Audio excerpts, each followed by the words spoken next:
এখন মাছ তো ভাই পাওয়া গেল না। মাছ সম্পূর্ণ রিং চাই, কারেন্টের জাল দিয়া সেরা মাছ মাইরা সম্পূর্ণ মাছ মাইরা লইয়া ওকে ফোনাটা পর্যন্ত মাইরালা। তখন গরিব গুণা কেমনে মাছ মারবো?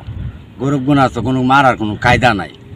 এখন জাল লিয়ে আইসি ও শোহের টেলা, এখন একবার জাল মাছ সার হয়ে যাওয়া লাগবো। সব মজায় গেলাম, মাছ আর নাই। এখন তো রিং চাই আর কারেন্টের জালে সব মাছ মাইরালা। যত বাওয়ারের মধ্যে বাঙ্গা আছে আছে সব মাছ আটক করালা। এই যে বড় ব্রিজ দিছে, এই ব্রিজের কালভার্টের মধ্যে পর্যন্ত জাল ফাতাই, জাল দিয়া সব মাছ একখানে আটকাইলা। আসলে আগে যে মাছগুলো আমরা পাইছি বা দেখছি, এই মাছগুলো আমরা পাওয়া যায় না। এটার একটি কারণ আমরা বুঝতে পারছি, চিন্তা করে দেখছি বা এইগুলা ইয়ে করতে পারছি যে যে বুলেট যে একটা জিনিসটা, এই যে বুলেট, এই বুলেটটা এখন মানুষ ব্যবহার করে। এই বুলেটটা ব্যবহার করে মাছের আপনার যে ডিম শহর এটা নষ্ট করে দেয়।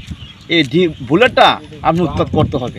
এটা একটা দাবি বাংলাদেশ সরকারের কাছে যে বুলেটটা যাতে ব্যবহার না করে, বুলেটটা কোন কারণে মানুষের নেই এরা যাচাই করে দিতে হবে। যে বুলেটটা দিয়ে মাছের আমাদের যে মাছের যে ইয়ট আছে এটা নষ্ট করে দিচ্ছে। বিভিন্ন জাল, বিভিন্ন ছাই, বিভিন্ন ধরনের জাল ফাটিয়া মাছ নাই, পুরোনো জাল মাছ তো আগে পাওয়া গেছে। বড় মাছ, বোয়াল মাছ, হুড়ি মাছ, রৌ মাছ, মিরা মাছ, গজার মাছ, এই বিভিন্ন ধরনের মাছ পাওয়া গেছে, এখন পাওয়া যায় না। আগে তো এই আলো দিলে সারা রাত্রে অনেক টাকার মাছ পাওয়া গেছে, 2000-4000 টাকার মাছ পাওয়া গেছে। এখন তো বর্তমানে পাওয়া যায় না।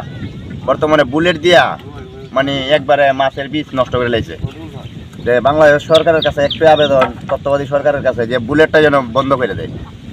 তাহলে মনে করে জনগণ দিলা মাছ দেশের মাঝে পাইব।